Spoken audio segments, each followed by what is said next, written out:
GS history, देखो कोई भी अभी तक आपका सब्जेक्ट एनालिसिस चल रहा है, सिलेबस एनालिसिस चल रहा है, राइट।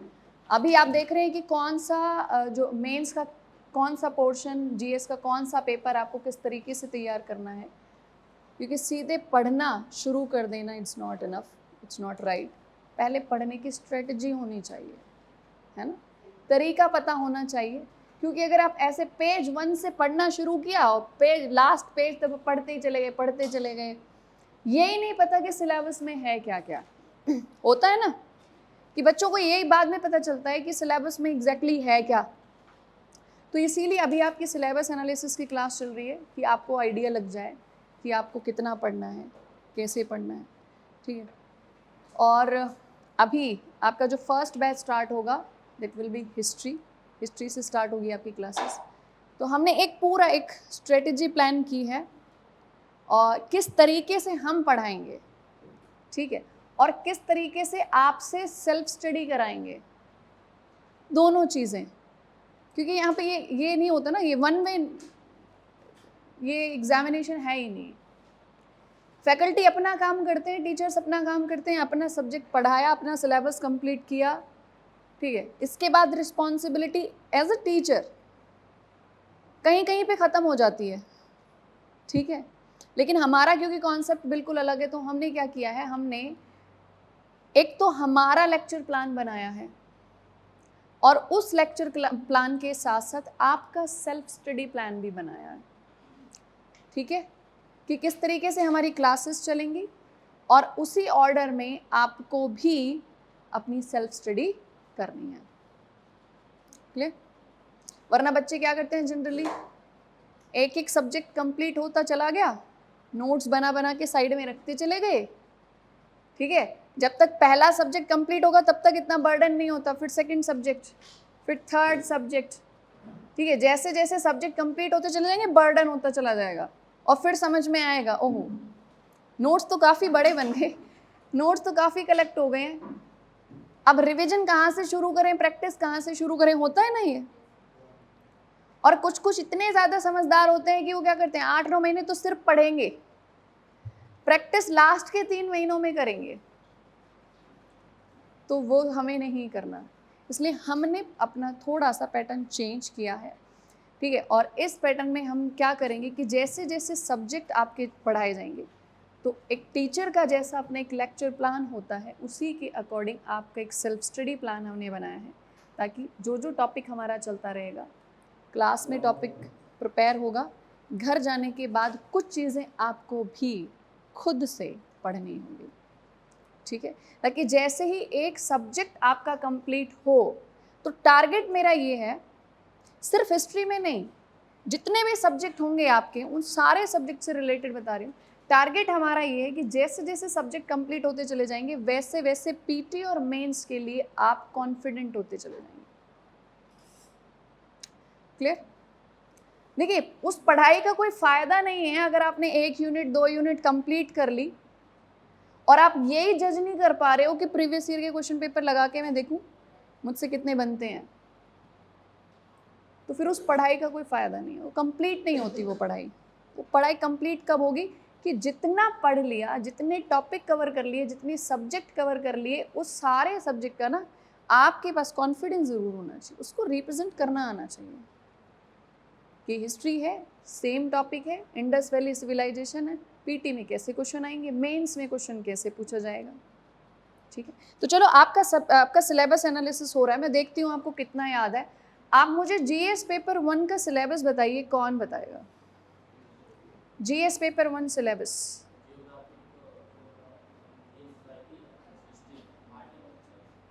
ओके, पक्का यही है, सोच लीजिए। अच्छा, can you please repeat? Geography, हाँ हिस्ट्री, हाँ, आर्ट एंड कल्चर और इंडियन सोसाइटी। ओके। हिस्ट्री में क्या?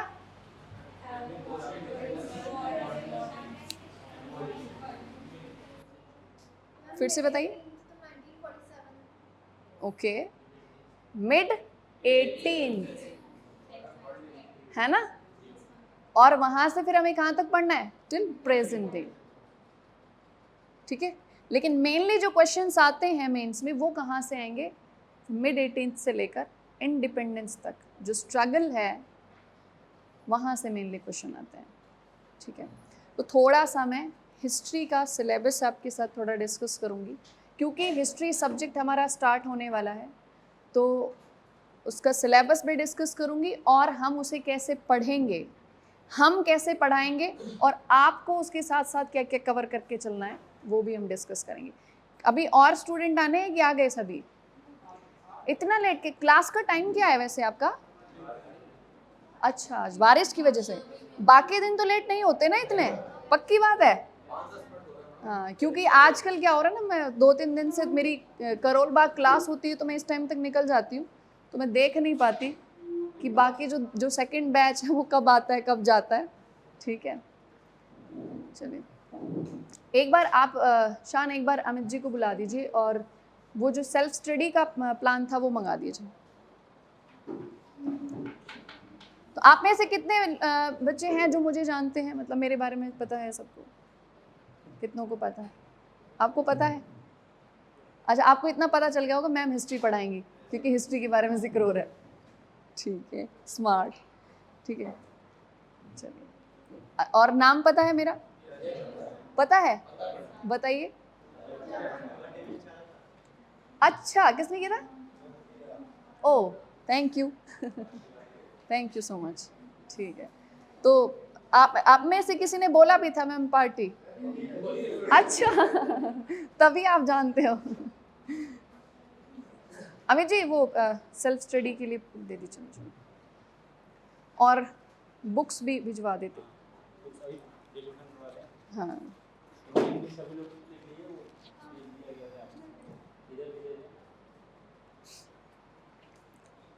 चलो तो थोड़ा सा डिस्कस कर लेते हैं हिस्ट्री।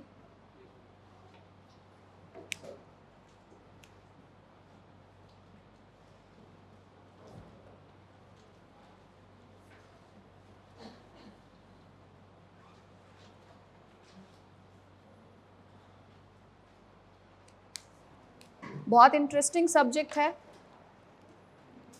ना? कौन कौन मानता है इस बात को कि हिस्ट्री बहुत इंटरेस्टिंग सब्जेक्ट है? Very good. बाकी नहीं मान रहे? नहीं मान रहे, अच्छा, मान जाओगे आप, डोंट वरी, ठीक है। तो चलो थोड़ा यूपीएससी के पैटर्न के अकॉर्डिंग हम थोड़ा हिस्ट्री का रिलेवेंस देख लेते हैं। तो सबसे पहले देखते हैं कि हिस्ट्री जिस एग्ज़ाम की हम प्रिपरेशन करने वाले हैं उस एग्ज़ाम में कहाँ कहाँ पर यूपीएससी ने हिस्ट्री को एज अ सब्जेक्ट रखा है, ठीक है। तो हमारे कितने कौन कौन से एग्ज़ाम होंगे? एक फेज़ कौन सा होगा? पीटी का होगा और दूसरा होगा मेंस का। यूपीएससी एक्चुअली बहुत स्मार्ट है, तो यूपीएससी लिखता है इंडियन हिस्ट्री, ठीक है, and heritage of India, culture and heritage of India. अब यूपीएससी कहता है मैंने लिख दिया हिस्ट्री, अब आप जानो आप हिस्ट्री के बारे में क्या क्या पढ़ोगे। Now it's up to you कि हिस्ट्री कहाँ से पढ़ना शुरू करना है, कहाँ तक पढ़ना है, ठीक है। ये यूपीएससी करता है, कहता है वो आप जज करो। अब आप कैसे जज करोगे? अगर यूपीएससी अपना सिलेबस इतना ज़्यादा डिटेल में डिफाइन ही नहीं करता तो आप कैसे एस्टिमेट लगाओगे कि मुझे हिस्ट्री में क्या पढ़ना है, कहाँ से पढ़ना है? फिर क्या करोगे आप जानने के लिए? बताइए क्या करेंगे? प्रीवियस ईयर क्वेश्चन पेपर्स देखोगे, है ना, लास्ट 10 ईयर के क्वेश्चंस देखोगे और एनालिसिस करके फिर आप देखोगे कि यूपीएससी इंडियन हिस्ट्री के नाम से एंशिएंट इंडियन हिस्ट्री से भी क्वेश्चन पूछता है, मिडावल से भी पूछता है, मॉडर्न इंडियन से भी क्वेश्चन पूछता है, मतलब प्राचीन भारत, मध्यकालीन भारत और आधुनिक भारत, तीनों से क्वेश्चन पूछता है, ठीक है। हाँ, रेशियो में थोड़ा डिफरेंस आता है।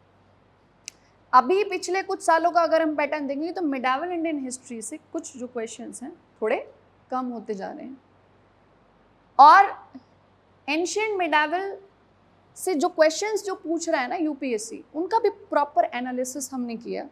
और मैं हर साल जब भी मैं अपना जब बैच स्टार्ट करती हूँ तो हर साल ये काम ज़रूर करती हूँ कि एक बार लास्ट 10 ईयर के क्वेश्चंस को एनालाइज करना, उनको देखना, एक पैटर्न देखना। ऐसा नहीं कि याद नहीं रहता, याद रहता, लेकिन फिर भी वो कहते हैं ना कि किताबों में ना मतलब यस सर प्लीज कम, कि किताबों में की बड़ी खास बात होती है, जितनी बार आप पढ़ोगे ना उतनी बार आपको लगेगा कि ये वाला पॉइंट तो पहले देखा ही नहीं था, है ना, ये तो पॉइंट पहले नहीं देखा था, ये तो इसी बार पता चला, ये इसी बार पता चला। तो जब हम खुद एनालाइज करते हैं ना चीज़ों को, तो हर बार कुछ नया समझ में आता है, कुछ नया समझ में आता है। तो और जो लेटेस्ट जो एग्ज़ाम होता है, उस एग्ज़ाम का जो पैटर्न होता है वो भी हमारे माइंड में रहता है। तो प्रॉपर एनालाइज करके हम डिसाइड करते हैं कि इस बार यूपीएससी की क्या अप्रोच होने वाली है, ठीक है, एक प्रोबेबिलिटी हम सेट करते हैं।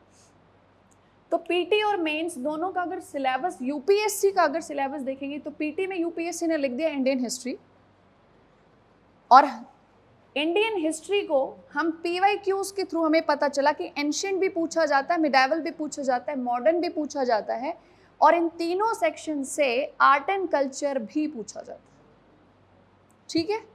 ये हो गया पीटी का सिलेबस। उसके बाद आते हैं मेंस पे।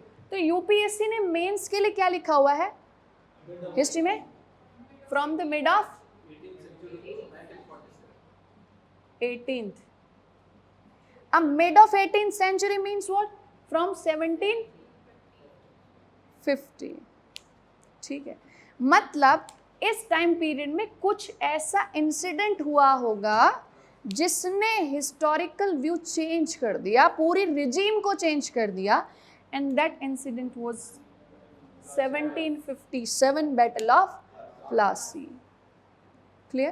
तो यहां से, और ये भी किस लिए इंपॉर्टेंट है, क्योंकि यहां से जो यूरोपियन कंपनी थी, the British east India company, वो अपनी पॉलिटिकल पावर एस्टेब्लिश करने में सक्सेसफुल हो गई, ठीक है, अपनी पॉलिटिकल पावर एस्टेब्लिश करने में सक्सेसफुल हो गई। इससे पहले भी वो अपनी पावर, अपना डोमिनेंस क्रिएट कर चुके थे, लेकिन वो जो डोमिनेंस था, वो जो संप्रभुता थी, उनका प्रभाव था, प्रभुत्व था, वो आर्थिक था, व्यापारिक था, वो ट्रेड में अपनी सुप्रीमेसी एस्टेब्लिश कर चुके थे।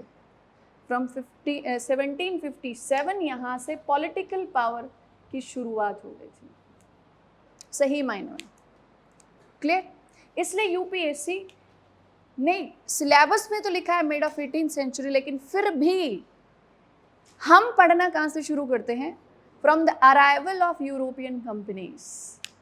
जो यूरोपियन कंपनीज थी उनका भारत में आगमन, आने के बाद कैसे उन्होंने पूरे इंडिया में from north to south, east to west, कैसे उन्होंने ट्रेड में अपना डोमिनेंस क्रिएट किया, इकोनॉमिकली खुद को डोमिनेंट बनाया, फिर कैसे उन्होंने, फिर वो इतने पावरफुल कैसे हो गए कि पॉलिटिकल पावर उन्होंने एस्टेब्लिश कर दी। तो वो जो बैकग्राउंड है ना, उसको हम साथ में लेके पढ़ेंगे। तो हमारी शुरुआत कहाँ से होती है, वो हम यूरोपियंस के अराइवल से, ठीक है। और जब हम मॉडर्न इंडियन हिस्ट्री पढ़ते हैं तो हम मॉडर्न इंडियन हिस्ट्री का को पढ़ने के लिए, समझने के लिए थोड़ा रेफरेंस में लेके चलेंगे मॉडर्न वर्ल्ड को, क्योंकि जो वर्ल्ड लेवल पे हो रहा था उसका इन्फ्लुएंस इंडियन हिस्ट्री, पॉलिटी, मतलब हर एस्पेक्ट पे उसका इन्फ्लुएंस हो रहा था, ठीक है, जिसे आज हम हिस्ट्री कह रहे हैं, है ना। तो उस टाइम पे जो भी इकोनॉमिक इन्फ्लुएंस क्रिएट हुआ, सोशल इन्फ्लुएंस क्रिएट हुआ, वो सब कहीं ना कहीं क्या था, क्योंकि हम वर्ल्ड से कनेक्टेड हो चुके थे, ठीक है। तो यूपीएससी ने from mid of 18th century mains में रखा है, और इससे पहले वाले जो पोर्शन है एंशिएंट और मिडाइवल, उनका क्या वहां से मेंस में क्वेश्चन आते हैं। यूपीएससी ने मेंस में सिलेबस में तो नहीं रखा, लेकिन क्या वहां से क्वेश्चन आते हैं, वहां से भी क्वेश्चंस आते हैं। यूपीएससी उनको कहीं ना कहीं इंडियन सोसाइटी से अटैच कर देता है या आर्ट एंड कल्चर से अटैच कर देता है। इंडस वैली सिविलाइजेशन से सीधे सीधे क्वेश्चन पूछा गया, ठीक है, उसको करंट से रिलेट करके पूछ लिया कि आज इंडिया की पॉपुलेशन इतनी ज़्यादा है, और इतनी ज़्यादा पॉपुलेशन के लिए रहने की प्रॉब्लम आ रही है ना, अर्बनाइजेशन, शहरीकरण, नगरीकरण से इशू आ रहे हैं। तो सबसे बड़ा ये प्रॉब्लम ये है आज की आर्किटेक्ट के लिए कि घर वगैरह बनाए कैसे जाए, सोसाइटीज़ किस तरीके से डेवलप की जाए कि साफ सफाई भी रहे, सैनिटेशन भी रहे, है ना, प्रॉपर सिक्योरिटी भी रहे। तो उसके लिए यूपीएससी कहते हैं कि क्या आईवीसी का जो आर्ट और आर्किटेक्चर है वो प्रेजेंट आर्किटेक्ट्स को इनपुट्स प्रोवाइड करते हैं, ठीक है। तो क्या इनपुट प्रोवाइड करते हैं, वो चीज़ें आपसे एनालिसिस करने को बोला उन्होंने यूपीएससी ने। तो आज की प्रॉब्लम्स का सॉल्यूशन उन्होंने कहाँ ढूंढा, आईवीसी में। मतलब हिस्ट्री को हम छोड़ नहीं सकते। तो हम जब पीटी के पॉइंट ऑफ व्यू से यहाँ पढ़ेंगे ना, तो हम कुछ टॉपिक्स में इस तरीके का एनालिसिस लेकर पढ़ेंगे कि अगर उससे मेंस का क्वेश्चन भी उठता है तो वो आप सॉल्व कर सको। समझ गए? चाहे यूपीएससी ने डायरेक्टली उसको मेंस के सिलेबस में नहीं रखा हो, लेकिन अगर फिर भी किसी भी एंगल से मेंस से रिलेटेड क्वेश्चन पूछा जा सकता है, मेंस में क्वेश्चन पूछा जा सकता है, तो हम वहाँ थोड़ा कॉन्सेप्ट को क्लियर करते हुए चलेंगे, थोड़ा एनालाइज करते हुए चलेंगे, ठीक है। जैसे अभी कुछ दिन पहले, 2-3 दिन पहले मैंने बैच 1 में उनको एक टास्क दिया कि आज के टाइम पे कम्युनल इश्यूज आते हैं ज़्यादा, कम्युनलिज्म बहुत ज़्यादा है ना, संप्रदायवाद बहुत ज़्यादा है ना, और ये तब बहुत ज़्यादा नजर आता है जब इलेक्शन पास आते हैं, है ना। क्यों? क्योंकि कहीं ना कहीं रिलीजन को पॉलिटिसाइज कर दिया जाता है ना, वोट बैंक के चक्कर में, तो इशू क्रिएट हो जाता है। तो एक क्वेश्चन मैंने उन बच्चों को दिया था कि जैसे यूपीएससी ने पूछा कि आज के अर्बनाइजेशन और आर्किटेक्ट्स के सामने जो प्रॉब्लम्स हैं, चैलेंजेस हैं, उसका सोल्यूशन आईवीसी से कैसे निकल सकता है। तो मैंने बैच 1 को टास्क दिया कि आज जो कम्युनलिज्म का इतना बड़ा इशूज़, हम इतने बड़े बड़े इशूज़ हम देखते हैं, ठीक है, क्या उनका सोल्यूशन लेने के लिए पॉलिसी ऑफ धम्मा को रेफरेंस में लिया जा सकता है क्या? क्योंकि धम्मा की पॉलिसी क्या थी, मोरल कोड ऑफ कंडक्ट ही तो थे वो। और उस टाइम पे एक धम्म की पॉलिसी को लाने के पीछे रेलेवेंस भी क्या था, क्योंकि उस टाइम पे ब्राह्मणिज्म और बुद्धिज्म दोनों के बीच में बहुत कॉन्फ्लिक्ट हो रहा था। उसका समाधान अशोका ने कहाँ ढूंढा था, उसने पॉलिसी ऑफ धम्म में ढूंढा था, धम्म की नीति में ढूंढा था।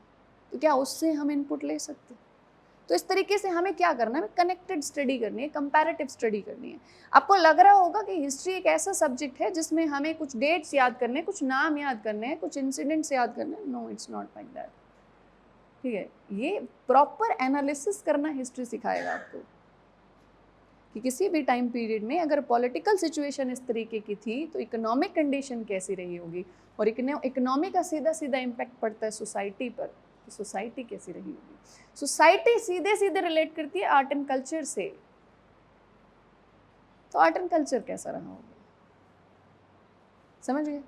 तो जैसे जैसे टाइम चेंज होगा उस टाइम के हिसाब से हम पॉलिटी, इकोनॉमी, सोसाइटी, कल्चर सब साथ में लेकर चलेंगे, ठीक है। तो पहला सब्जेक्ट आपका शुरू होने वाला है हिस्ट्री। अब उसके लिए हमने ये एक स्टडी प्लान बनाया है, हिंदी इंग्लिश दोनों के लिए बन गया है। अब ये तो हुआ सब्जेक्ट के बारे में कि हमारा सब्जेक्ट क्या है।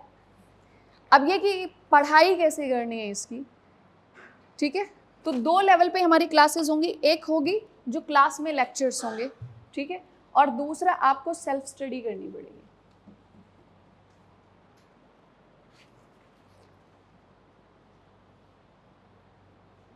यहाँ होंगी क्लासेस आपकी। क्लासेस भी कैसे होंगी, किस पैटर्न में होंगी? आपकी एनसीईआरटी की क्लास होगी डेली 1 आवर, ठीक है। उसके बाद एडवांस लेवल की क्लास होगी, और एडवांस लेवल की क्लास किस हिसाब से होगी, यूपीएससी के सिलेबस के अकॉर्डिंग क्लासेस होगी, टॉपिक वाइज होगी।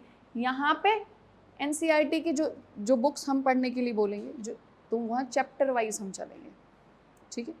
हो सकता है यहाँ पे रिपीटेशन भी आ सकता है, चैप्टर्स का कई बार रिपीटेशन आएगा, और यहाँ पे टॉपिक वाइज स्टडी होगी, ठीक है, एडवांस लेवल की।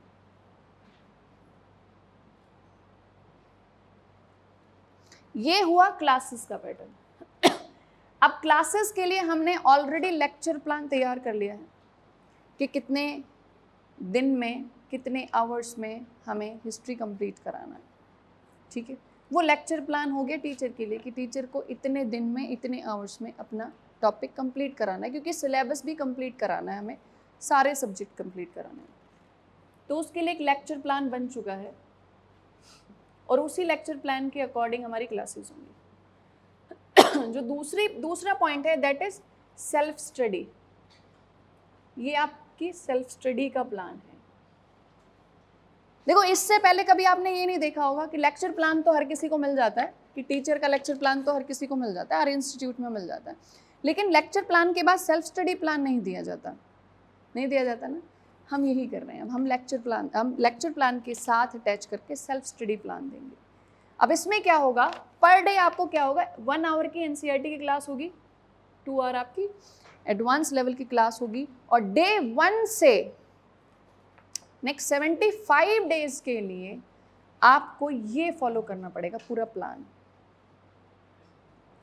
ठीक है। अब इस सेल्फ स्टडी प्लान में आपको क्या क्या चीजें कवर करनी हैं वो भी मैं बता देती हूँ। पहला, सेल्फ स्टडी में एक तो रिवीजन होगा, आप जो डेली क्लास में पढ़ के जाएंगे, तो जब भी क्लास होगी आपके नोट्स डिक्टेट कराए जाएंगे, क्लास में नोट्स बनवाए जाएंगे, हिंदी इंग्लिश दोनों लैंग्वेज में। बायलिंगुअल बैच होगा, ठीक है, नोट्स बायलिंगुअल होंगे, मतलब इंग्लिश वाले सिर्फ इंग्लिश लिखें, हिंदी वाले हिंदी लिखें। कुछ टर्म्स अगर आप नोट करना चाहते हो so you can do it. So यहाँ क्लास नोट्स का रिवीजन आपको करना है डेली बेसिस पे। और मैं एक बात बताऊँ, देखो मेरी थोड़ी आदत ऐसी है कि मैं क्लास से बाहर निकलने से पहले ही ये टास्क कंप्लीट करा देती हूँ। तो इतना रहेगा, हिस्ट्री में तो ये मैं करा लूँगी, बाकी सब्जेक्ट में जो बाकी टीचर्स हैं वो भी इस लेवल पे मतलब सब एक्सपर्ट हैं, और एक बार घर पे जाके आप रिवीजन भी करेंगे तो आपको आधा पौना घंटा लगेगा रिवाइज करने में, ठीक है। तो क्लास नोट्स आपके रिवीजन हो जाएंगे। सेकंड थिंग, सेल्फ स्टडी में आपने हमेशा देखा होगा कि यूपीएससी की प्रिपरेशन बिना एनसीईआरटी बुक्स के कंप्लीट नहीं समझी जाते, क्योंकि एनसीईआरटीज आर द बेस, आपका बेसिक फाउंडेशन है वो, तो वो कंप्लीट करना ज़रूरी है। तो सेल्फ स्टडी में भी आपको क्या करना है, खुद से एनसीईआरटी की बुक्स रीड करनी है। हम यहाँ पे लेक्चर लेंगे, लेकिन फिर भी आपको भी एनसीईआरटी बुक्स रीड करनी है। आप सबके पास अपनी अपनी एनसीईआरटी बुक्स होनी चाहिए। आप चाहो तो बुक्स परचेज कर लो, चाहो तो पीडीएफ रख सकते हो, डाउनलोड कर सकते हो, ठीक है। ये आपको अपनी एनसीईआरटी बुक्स रखनी पड़ेगी, ठीक है। थर्ड थिंग, इंस्टीट्यूट का मटेरियल, जो इंस्टीट्यूट की बुक है सब्जेक्ट की वो बुक। तो सेल्फ स्टडी में मेनली ये 2 चीज़ें हमने ऐड की हैं, ये तो रिवीजन हो गया, ठीक है, ये 2 चीज़ें ऐड की, और इन दोनों को कंप्लीट करने के लिए आपके पास कितने डेज रहेंगे, 75 डेज रहेंगे, ठीक है। अब मैं एक बार थोड़ा सा ये 75 डेज का क्या प्लान है वो मैं बता देती हूँ, ठीक है। फ्रॉम डे 1 हम जो स्टार्ट करेंगे वो ओल्ड एनसीईआरटी से करेंगे, ancient Indian history old NCERT, ठीक है। आप सभी को ये प्रिंट दिया जाएगा, फिर भी आप थोड़ा बहुत नोट करना चाहो तो कर सकते हो। आप उसको भी पढ़ना चाहो तो पढ़ सकते हो, लेकिन जो ओल्ड एनसीईआरटी है दीज आर मोर इन्फॉर्मेटिव। लेकिन यूपीएससी कई बार ऐसा नहीं है कि न्यू एनसीईआरटी से क्वेश्चंस पुट नहीं करता, कभी कभी सीधे सीधे न्यू एनसीईआरटी से भी क्वेश्चन आ जाते हैं। लेकिन हिस्ट्री के लिए स्पेसिफिकली, अदर सब्जेक्ट के लिए आप न्यू एनसीईआरटी ही लीजिए। हिस्ट्री के लिए जो ओल्ड एनसीईआरटी है उनमें इंफॉर्मेशन ज़्यादा है, डिटेल्ड है, एनालिसिस ज़्यादा है, इसलिए आप हो सके तो ओल्ड एनसीईआरटी ही पढ़िए, ठीक है। क्लास 11th एंड 12th, ठीक है। So ancient Indian history NCERT, old NCERT हमने स्पेसिफिकली मेंशन किया है, if you have new one पढ़ लीजिए, ठीक। बाकी जो क्लासेस होंगी उसमें हमारी टॉपिक वाइज इतना डिटेल में मैं पढ़ाऊंगी कि कोई टेंशन नहीं होगी आपको, ठीक है। तो डे 1 से स्टार्ट करेंगे एंड फॉर नेक्स्ट 10 डेज, मतलब 10 दिन में आपको एंशिएंट इंडियन हिस्ट्री की एनसीईआरटी कंप्लीट करनी है सेल्फ स्टडी से। 10 दिन में एनसीईआरटी कंप्लीट करनी है बाय सेल्फ स्टडी, ठीक है। उसके बाद 11th डे से 20th तक, 11 से 20 तक, यहाँ तक आपको मिडावल इंडियन हिस्ट्री पढ़नी है, मध्यकालीन भारत पढ़ना है एनसीईआरटी से। मतलब 20 दिन में आपको प्राचीन भारत और मध्यकालीन भारत दोनों एनसीईआरटी से पढ़ना है, ठीक है। जो आप न्यू एनसीईआरटी बता रहे हो, न्यू एनसीईआरटी में चैप्टर्स देखना, बहुत सारे चैप्टर्स ऐसे हैं जो पढ़ने नहीं है, ठीक है। फिर भी आप एक बार चेक करवा लेना, मैं बता दूंगी कौन कौन से चैप्टर्स नहीं पढ़ने। कोशिश करें कि पीडीएफ निकाल लें इसका, पीडीएफ से पढ़ना।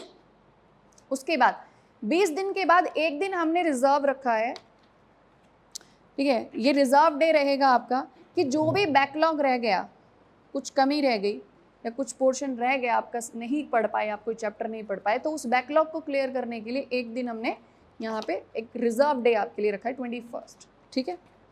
उसके बाद फिर ओल्ड एनसीईआरटी से ही मॉडर्न इंडियन हिस्ट्री आपको पढ़ना शुरू करना है, ठीक है। और लगभग 8 दिन, 22 से शुरू करके 29 तक आपको मॉडर्न इंडियन हिस्ट्री एनसीईआरटी पढ़नी है। उसके बाद फिर एक दिन आपके पास रिजर्व डे रहेगा, जो भी कोई बैकलॉग रह जाता है वो कंप्लीट करने के लिए। यहाँ पे जो डेज हैं वो चैप्टर वाइज डिसाइड किए हुए हैं, चैप्टर वाइज आप पढ़ेंगे। उसके बाद जैसे ही ओल्ड एनसीईआरटी कंप्लीट हो जाती है, उसके बाद आप तमिलनाडु बोर्ड की एनसीईआरटी पढ़ोगे, तमिलनाडु बोर्ड की जो हिस्ट्री वाली बुक है वो पढ़ोगे। अब देखो इससे क्या होगा, एक बार आपने यहाँ क्लास में एनसीईआरटी पढ़ी, उसके बाद आप सेल्फ स्टडी कर रहे हो, बुक से पढ़ रहे हो, तो वहाँ आपका टॉपिक कंप्लीट होगा। फिर तमिलनाडु बोर्ड की जो बुक पढ़ोगे तो फिर कुछ चीज़ें रिपीट होंगी, लेकिन कई बार क्या होता है ना, कुछ चीज़ें किसी अलग अप्रोच के साथ वहाँ पे डिस्क्राइब की हुई है। तमिलनाडु बोर्ड है तो सीधी सी एक बात मानो कि साउथ का जो कल्चर है वो उसमें थोड़ा ज़्यादा होगा, है ना।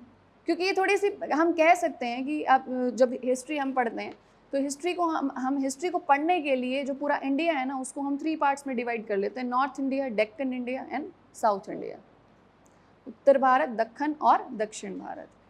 तो दक्षिण भारत का कुछ पोर्शन हम अच्छे से कवर करते हैं, बहुत ज़्यादा डिटेल में हम नहीं जाते।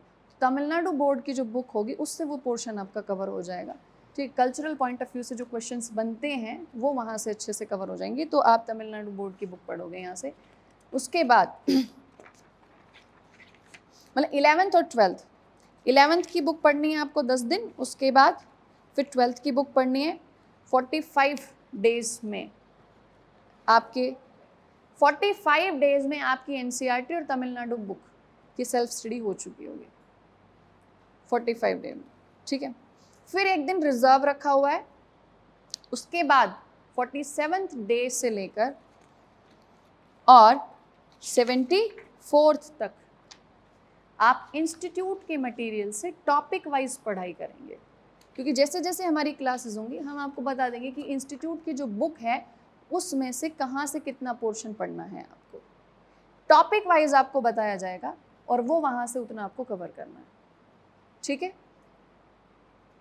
क्योंकि हम आपको आपकी मर्जी पे नहीं छोड़ रहे, अदरवाइज आप थोड़ा बहुत एनसीईआरटी से पढ़ लिया, थोड़ा तमिलनाडु बुक से पढ़ लिया, फिर इंस्टीट्यूट की बुक से 1-2 चैप्टर पढ़ लिए, फिर सोचे क्लास के नोट्स तो हैं ही, फिर क्या, फिर 1-2 बार पूछेंगे मैम क्लास नोट्स के बाद कुछ पढ़ना है, और टीचर ने बोल दिया नहीं सफिशिएंट है, उसके बाद दोबारा उस बुक को हाथ नहीं लगाते, क्योंकि बहाना चाहिए ना कि टीचर ने बोल दिया, ठीक है।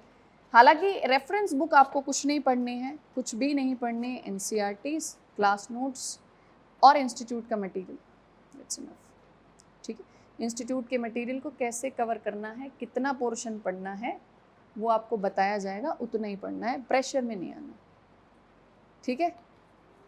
तो ये 74th डे तक, और बीच में देखिए रिजर्व डेज दिए हुए हैं आपका बैकलॉग क्लियर करने के लिए, या आप रेस्ट लेना चाहो तो रेस्ट ले सकते हो, ये नहीं बोलो कि हमें तो बिल्कुल मतलब एक भी दिन नहीं छोड़ा आराम करने के लिए, ऐसा नहीं है। रिजर्व डेज हैं, अगर आप डेली बेसिस पे अपना टास्क कंप्लीट कर लोगे तो रिजर्व डे है ना, वो आपका फिर थोड़ा छुट्टी हो सकती है उस दिन, मतलब सेल्फ स्टडी से एक दिन थोड़ा रिलीफ हो सकता है, ठीक है। या फिर बैकलॉग क्लियर करिएगा, वो ओवरबर्डन हो जाएगा नहीं तो। सो 75th day will be reserve day, उस दिन फिर आप खुश होगे ना कि मैंने कंप्लीट कर दिया मेरा सेल्फ स्टडी प्लान, ठीक है। तो फिर उसके लिए भी होना चाहिए एक दिन, और अगर कोई बैकलॉग रहता है तो वो आप कंप्लीट कर लोगे। सो 75 डेज में आपको 6-7 मतलब दिन मिलेंगे अपना बैकलॉग क्लियर करने के लिए, कहीं कुछ छूट जाता है तो, या रिवीजन करने के लिए, इस तरीके से। अब देखो सिर्फ इतना काफ़ी नहीं है, 1-2 पॉइंट और है, अब उसमें क्या कर रहे हैं। यहाँ क्लासेस होंगी आपकी, ठीक है, डेली बेसिस पे एनसीईआरटी और एडवांस लेवल की क्लास होगी, और अमित जी हैं ओटीपी पे टेस्ट देंगे 10 क्वेश्चन। उसके बाद हर दिन जो भी टॉपिक आपको पढ़ाया जाएगा उससे रिलेटेड 10 क्वेश्चंस आपको यूपीएससी के लेटेस्ट पैटर्न के अकॉर्डिंग आपको सॉल्व करने होंगे, और उन क्वेश्चंस में पीवाईक्यूज भी हो सकते हैं, क्योंकि हमें थोड़े विश्वास होता है कि आप भले यहाँ आके हाँ बोल देंगे कि हमने सारे पीवाईक्यूज देख लिए। देखो, देखने में और पढ़ने में बहुत अंतर है, समझ रहे हैं ना। और कई बार आप लोगों का पढ़ना भी कैसा पढ़ना होता है कि एक क्वेश्चन पढ़ लिया, ओहो हो बहुत टफ, उस एक क्वेश्चन देख के 2022 का पेपर बहुत टफ, तो वो एक एक क्वेश्चन देख के ऐसा लगता है कि पूरे साल का क्वेश्चन देख लिया, तो आप लोग थोड़ा स्किप करते हो, तो वो हम ऑप्शन ही नहीं छोड़ेंगे। आप लोग खुद से पीवाईक्यू देखो या ना देखो, एवरी डे 10 क्वेश्चंस आपको दिए जाएंगे, जहाँ पे पीवाईक्यूज भी हो सकते हैं और हमारी तरफ से बनाए हुए मॉडल क्वेश्चंस भी हो सकते हैं पीटी पॉइंट ऑफ व्यू से। जब तक हम मिडावल इंडियन हिस्ट्री तक पहुँचेंगे तब तक हम पीटी पॉइंट ऑफ व्यू से टेस्ट ज़्यादा लेंगे, ठीक है। वीकली टेस्ट होगा आपका, एक तो डेली बेसिस पे टेस्ट होगा, जो क्लास में पढ़ाया जाएगा वही टेस्ट आपको उसी टॉपिक से रिलेटेड आपको 10 क्वेश्चन मिलेंगे, ठीक है। तो जैसे जैसे समझिए, जैसी क्लास खत्म हुई उसी दिन अगर आपने 10 क्वेश्चन उस टॉपिक से रिलेटेड कर लिए और आपको ये पता रहे कि ये पीवाईक्यूज भी इसमें शामिल हैं, ठीक है, तो कॉन्फिडेंस आएगा ना कि जो हम पढ़ रहे हैं we are on the right track, right.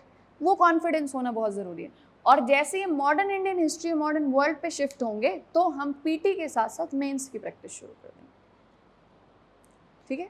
तो जो वीकली टेस्ट होंगे वहाँ आपके पीटी के साथ साथ, मतलब ऑब्जेक्टिव टाइप ऑफ क्वेश्चंस के साथ साथ आपको डिस्क्रिप्टिव आंसर्स भी लिखने पड़ेंगे मेंस। और जो मेंस की टेस्ट होंगे वहाँ पे भी ये उम्मीद रखना कि आपको पीवाईक्यूज मिलेंगे, प्रीवियस ईयर क्वेश्चंस आपको मिलेंगे ही मिलेंगे,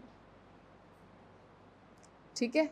तो हमारी कोशिश पूरी यही है कि जैसे जैसे सब्जेक्ट कंप्लीट होते चले जाएंगे वैसे वैसे आपका मल्टीपल रिवीजन हो जाए, आपकी प्रैक्टिस इतनी ज़्यादा हो जाए कि एक सब्जेक्ट के बाद जब दूसरे सब्जेक्ट पे शिफ्ट होना तो आपके मन में कॉन्फिडेंस रहे कि मुझे उस सब्जेक्ट की कोई टेंशन नहीं है, वो मैं कंप्लीट कर चुका हूँ। वो कॉन्फिडेंस आना ज़रूरी है। अगर सिर्फ आपको आपकी मर्ज़ी पे छोड़ दिया जाएगा तो आप बस नोट्स इकट्ठे करते रहोगे, किसी दिन 2 पेज पढ़ लिए, किसी दिन ज़्यादा मन कर गया, थोड़ा भावनाओं में बह गए, उस दिन 20 पेज पढ़ लिए, किसी दिन कुछ भी नहीं पढ़ा। तो वो ऑप्शन ही नहीं रखना, डेली टास्क कंप्लीट ही करना है, you have no other options, ठीक है। तो थोड़ा सा डिसिप्लिन होना चाहिए। और ये पता है शुरू में आपको थोड़ा मुश्किल लगेगा, आप भी कहोगे पता नहीं कितना ही प्रेशर क्रिएट कर दिया, ठीक है, अब तो हमारी जान ही ले लेंगे ये, तो ऐसा फील हो सकता है शुरुआत में आपको, लेकिन यकीन मानिएगा 1 वीक चाहिए बस, सिर्फ 1 हफ्ता। 1 वीक के बाद जब आप खुद देख लोगे ना कि जितने टॉपिक आपने पढ़ लिए, कवर कर लिए, उस टॉपिक से रिलेटेड जब पीटी और मेंस का क्वेश्चन सॉल्व कर दोगे ना, तो उस दिन हमें यहाँ पे खड़े होकर बोलने की ज़रूरत नहीं पड़ेगी, ठीक है, कि आपको अब अगले हफ्ते भी सेल्फ स्टडी प्लान फॉलो करना है, किसी को भी नहीं बोलना पड़ेगा, खुद से करोगे आप, वो बहुत ज़रूरी है। अपनी पढ़ाई को, अपनी तैयारी को जज करना बहुत ज़्यादा ज़रूरी है। सेल्फ एनालिसिस, सेल्फ असेसमेंट बहुत ज़्यादा ज़रूरी है। अपनी रिपोर्ट बनाइए, अपनी परफॉर्मेंस रिपोर्ट भी बनाइएगा। किसी दिन परफॉर्मेंस रिपोर्ट कैसे बनती है, ठीक है, शायद यूट्यूब पे क्लास भी होगी मेरी, वो भी देख लेना, या फिर किसी दिन क्लास में भी डिफ़ाइन कर देंगे, ठीक है। तो आज आपको हिस्ट्री की बुक्स मिलेंगी और ये सेल्फ स्टडी प्लान मिलेगा 75 डेज़ का, और यही प्लान आपको, इसी तरीके की प्लानिंग आपको हर सब्जेक्ट में मिलेगी। जैसे जैसे सब्जेक्ट चलते रहेंगे वैसे वैसे सब्जेक्ट के साथ साथ आपको स्टडी प्लान भी मिलता रहेगा, तो वैसी ही प्रैक्टिस करती हैं, ठीक है। समझ में आ गया? कोई डाउट? All clear? ठीक है, थैंक यू सो मच।